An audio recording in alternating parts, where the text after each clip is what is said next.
174. Círculo de preocupación/influencia. Cuanto menos seguro se sienta un hombre, tanto más tendrá prejuicios extremos. Clint Eastwood. Otro modo excelente de tomar más conciencia de nuestro propio grado de proactividad, que como definimos en el capítulo anterior es hacernos responsables de nuestra propia vida, tomando decisiones y acciones para lograr nuestro mayor potencial, consiste en examinar en qué invertimos nuestro tiempo y nuestra energía. Cada uno de nosotros tiene una amplia gama de preocupaciones: la salud, los hijos, los problemas del trabajo, la deuda pública, la guerra nuclear. Podemos separarlas de las cosas con las que no tenemos ningún compromiso mental o emocional, creando un círculo de preocupación. Cuando revisamos las cosas que están dentro de nuestro círculo de preocupación, resulta evidente que sobre algunas de ellas no tenemos ningún control real, y, con respecto a otras, podemos hacer algo. Podemos identificar las preocupaciones de este último grupo circunscribiéndolas dentro de un círculo de influencia más pequeño. Determinando cuál de estos dos círculos es el centro alrededor del cual gira la mayor parte de nuestro tiempo y energía, podemos descubrir mucho sobre el grado de nuestra proactividad. Las personas proactivas centran sus esfuerzos en el círculo de influencia. Se dedican a las cosas con respecto a las cuales pueden hacer algo. Su energía es positiva, se amplía y aumenta, lo cual conduce a la ampliación del círculo de influencia. Por otra parte, las personas reactivas centran sus esfuerzos en el círculo de preocupación. Su foco se sitúa en los defectos de otras personas, en los problemas del medio y en circunstancias sobre las que no tienen ningún control. De ello resultan sentimientos de culpa y acusaciones, un lenguaje reactivo y sentimientos intensificados de aguda impotencia. La energía negativa generada por ese foco, combinada con la desatención de las áreas en las que se puede hacer algo, determina que su círculo de influencia se encoja. Cuando trabajamos en nuestro círculo de preocupación, otorga a cosas que están en su interior el poder de controlarnos. No estamos tomando la iniciativa proactiva necesaria para efectuar el cambio positivo. Foco proactivo. La energía positiva amplía el círculo de influencia. Pero esas cosas estaban en nuestro círculo de preocupación. Cuando centramos nuestros esfuerzos en ellas no conseguimos nada, salvo intensificar nuestros sentimientos de inadecuación y desvalimiento, y reforzar la dependencia de nuestro hijo. Solo cuando pasamos a trabajar en nuestro círculo de influencia, cuando nos centramos en nuestros propios paradigmas, empezamos a crear una energía positiva que nos cambió a nosotros y finalmente influyó también en nuestro hijo. Trabajando sobre nosotros mismos en lugar de preocuparnos por las condiciones, pudimos influir en las condiciones. En virtud de su posición, su riqueza, su rol o sus relaciones, en algunas circunstancias el círculo de influencia de una persona es más grande que su círculo de preocupación. Esta situación refleja una miopía emocional autoinfligida, otro estilo de vida reactivo centrado en el círculo de preocupación. Aunque hayan tenido que priorizar el empleo de su influencia, las personas proactivas tienen un círculo de preocupación que es por lo menos tan grande como su círculo de influencia, y aceptan la responsabilidad de usar esa influencia con responsabilidad. Foco reactivo. La energía negativa reduce el círculo de influencia. Control directo, indirecto e inexistente. Los problemas que afrontamos caen en una de tres áreas posibles: la de control directo, que involucra nuestra propia conducta; la de control indirecto, que involucra la conducta de otras personas; o la de inexistencia de control, problemas acerca de los cuales no podemos hacer nada, como los de nuestras realidades situacionales o pasadas. El enfoque proactivo da el primer paso hacia la solución de los tres tipos de problemas dentro de nuestro círculo de influencia presente. Los problemas de control directo se resuelven trabajando sobre nuestros hábitos. Están obviamente dentro de nuestro círculo de influencia.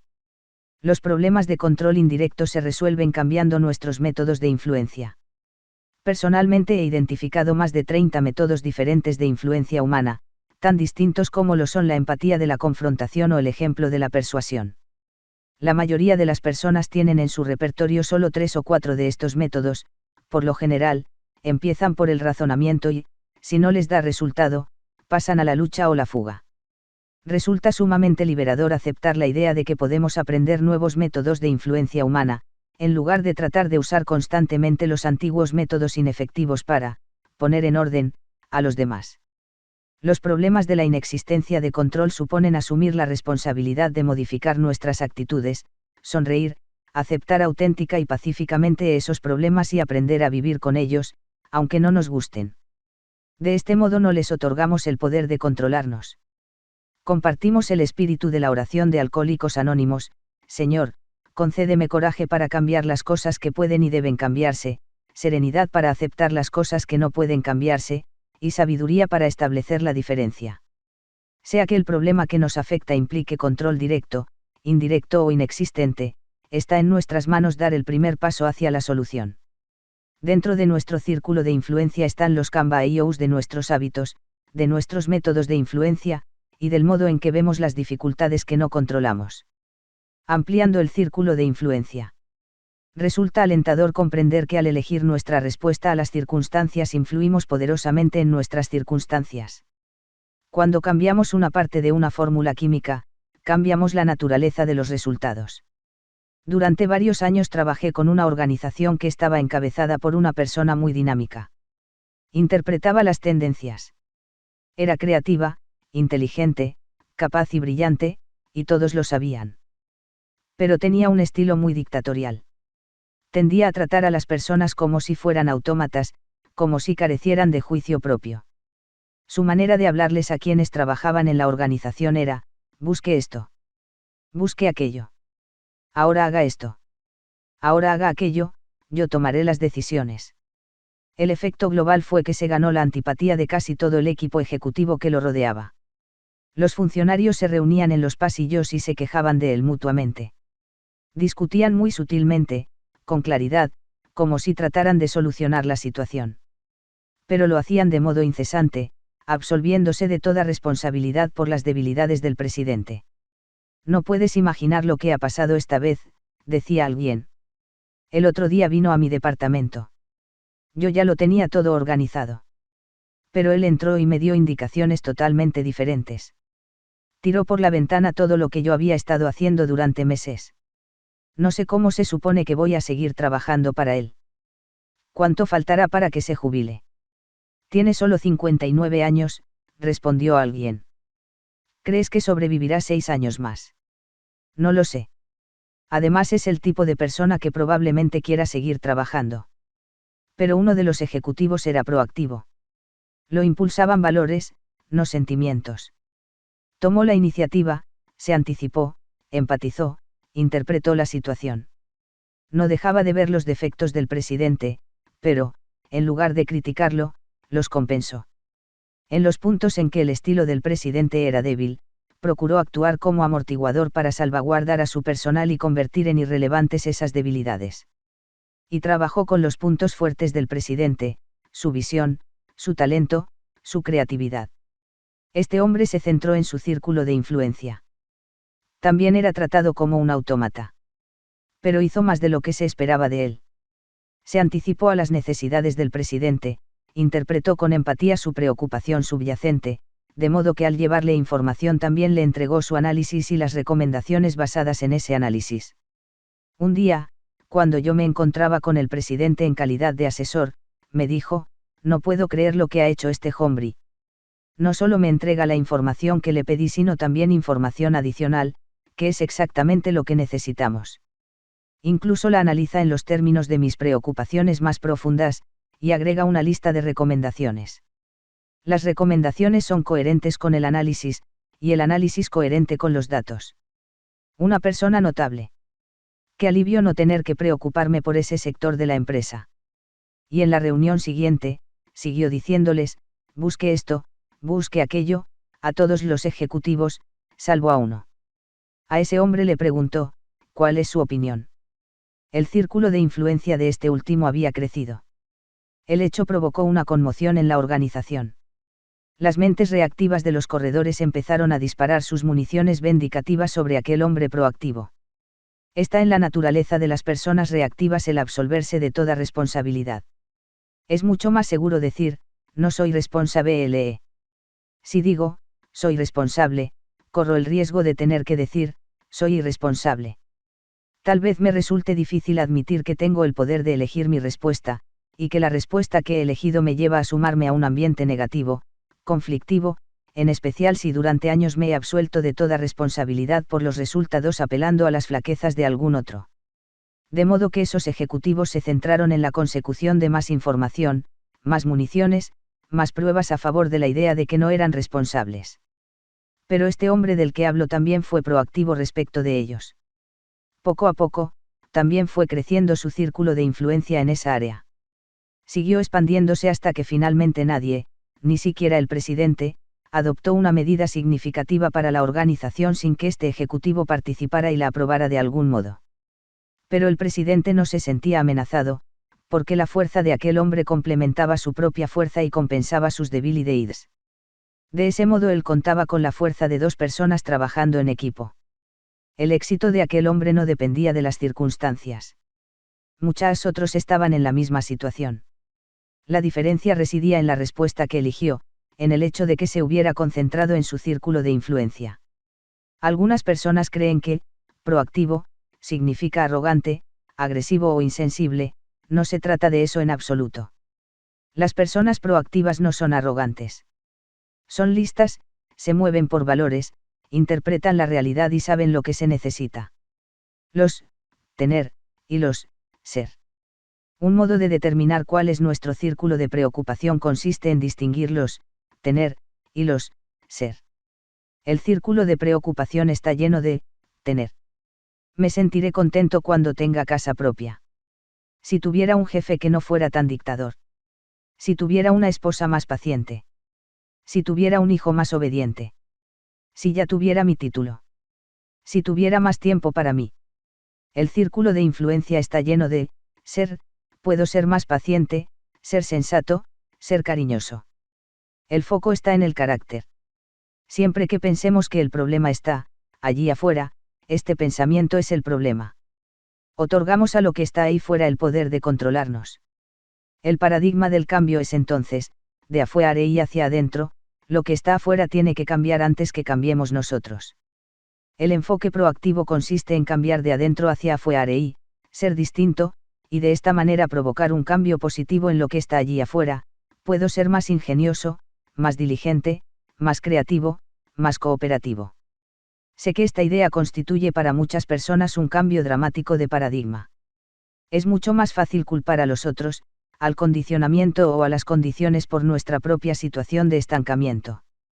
Pero somos responsables, tenemos habilidad de respuesta, de controlar nuestras vidas y de influir poderosamente en nuestras circunstancias trabajando sobre el ser, sobre lo que somos. Si tengo un problema en mi matrimonio, ¿qué es lo que gano mencionando continuamente los pecados de mi esposa? Al decir que no soy responsable, hago de mí una víctima impotente, me inmovilizo en una situación negativa. También reduzco mi capacidad para influir en ella, mi actitud de regañar, acusar y criticar simplemente hace que ella se sienta ratificada en sus propias flaquezas. Mi capacidad para influir positivamente en la situación se va desvaneciendo y desaparece. Si realmente quiero mejorar la situación, puedo trabajar en lo único sobre lo que tengo control, yo mismo. Puedo dejar de pretender poner en orden a mi esposa y trabajar sobre mis propios defectos. Puedo centrarme en ser un gran esposo, una fuente de amor y apoyo incondicionales.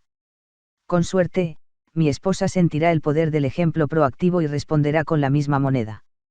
Pero, lo haga o no, el modo más positivo en que yo puedo influir en mi situación consiste en trabajar sobre mí mismo, sobre mi ser. Hay muchos otros modos de trabajar en el círculo de influencia: ser un mejor oyente, un esposo más afectuoso, un mejor estudiante, un empleado más cooperativo y dedicado. A veces lo más proactivo a nuestro alcance es ser feliz, sonreír auténticamente. La felicidad, como la desdicha, es una elección proactiva. Hay cosas, como el sí y la aima, que nunca estarán dentro de nuestro círculo de influencia. Pero una persona proactiva puede llevar dentro de sí su propio clima psíquico o social. Podemos ser felices y aceptar lo que está más allá de nuestro control, mientras centramos nuestros esfuerzos en las cosas que podemos controlar. La otra punta del palo. Antes de cambiar totalmente el rumbo de nuestra vida, llevándolo al círculo de influencia, tenemos que considerar dos cosas de nuestro círculo de preocupación que merecen una consideración más profunda: las consecuencias y los errores. Si bien somos libres para elegir nuestras acciones, pareciera que no lo somos para elegir las consecuencias de esas acciones. Las consecuencias son gobernadas por leyes naturales. Están fuera del círculo de influencia, en el círculo de preocupación. Podemos elegir pararnos en medio de la vía cuando un tren avanza velozmente hacia nosotros, pero no podemos decidir qué sucederá cuando el tren nos atropelle. Podemos optar por ser deshonestos en nuestros tratos comerciales. Si bien las consecuencias sociales de esa conducta dependerán mucho de que nos descubran o no, las consecuencias naturales para nuestro carácter básico serán un resultado determinado. Nuestra conducta es gobernada por principios. Vivir en armonía con los principios tiene consecuencias positivas, violarlos determina consecuencias negativas. Somos libres para elegir nuestra respuesta en cualquier situación, pero al elegir también optamos por la consecuencia correspondiente. Cuando uno recoge una punta del palo, también recoge la otra. Sin duda, en la vida de todos hay momentos en los que recogemos lo que más tarde nos parece un palo equivocado. Nuestras elecciones tienen consecuencias que preferiríamos no padecer. Si pudiéramos elegir nuevamente, lo haríamos de otro modo. A esas elecciones las llamamos errores, y son la segunda cosa que merece una consideración más profunda. Para quienes están llenos de arrepentimiento, tal vez el ejercicio más necesario de proactividad consista en comprender que los errores pasados también están ahí afuera, en el círculo de preocupación. No podemos revocarlos, no podemos anularlos, no podemos controlar las consecuencias. El enfoque proactivo de un error consiste en reconocerlo instantáneamente, corregirlo y aprender de él.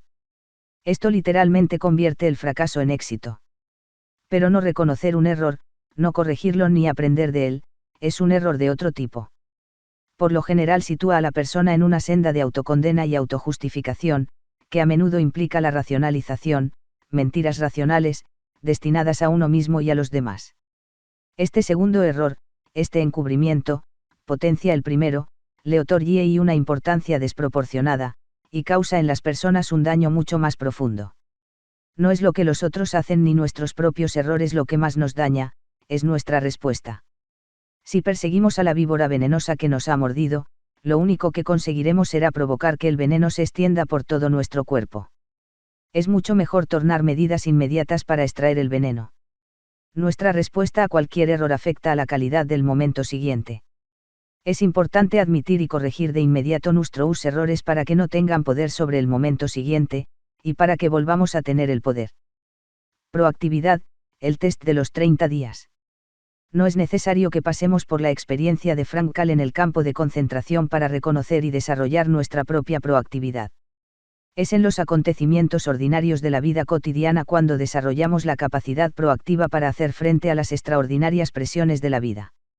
Así nos comprometemos y mantenemos los compromisos, así resolvemos un atasco de tráfico, así respondemos a un cliente encolerizado o a un chico desobediente.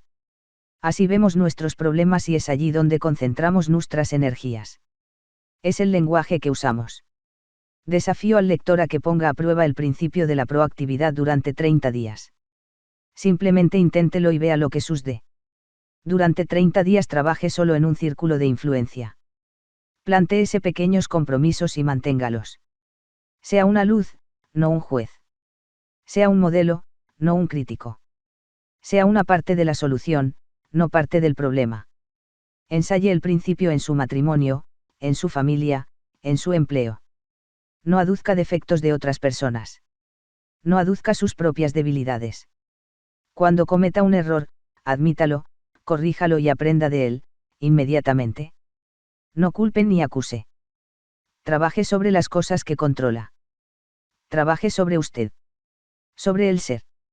Vea las debilidades de los otros con compasión, no acusadoramente. La cuestión no reside en lo que ellos hacen o deberían hacer, sino en su propia respuesta a la situación y en lo que debe hacer usted. Si empieza a pensar que el problema está, allí afuera, deténgase. Ese pensamiento es el problema. Las personas que ejercitan día tras día su libertad la van ampliando poco a poco. Las personas que no lo hacen la ven debilitarse hasta que dejan de vivir y literalmente, son vividas.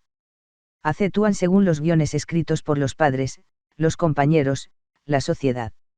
Somos responsables de nuestra propia efectividad, de nuestra felicidad, y, en última instancia, diría que de la mayor parte de nuestras circunstancias.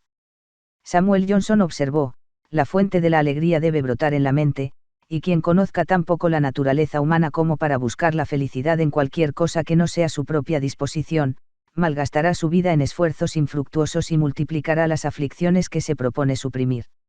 Saber que somos responsables, con habilidad de respuesta, es fundamental para la efectividad y para todos los demás hábitos de efectividad que vamos a considerar. Sugerencias prácticas. 1. Durante un día, preste atención a su lenguaje y al lenguaje de las personas que lo rodean. Con cuánta frecuencia usa y escucha frases reactivas como, sí, no puedo, debo. O, tengo que. 2. Identifique una experiencia que tal vez deba afrontar en un futuro inmediato y en la que, sobre la base de su experiencia pasada, es probable que se comporte reactivamente. Pase revista a la situación en el contexto de su círculo de influencia. ¿Cómo puede responder proactivamente? Tómese algunos minutos y cree vívidamente la experiencia en su mente, véase respondiendo de manera proactiva. Recuerde la brecha que existe entre estímulo y respuesta. Comprométase consigo mismo a ejercer su libertad de elegir.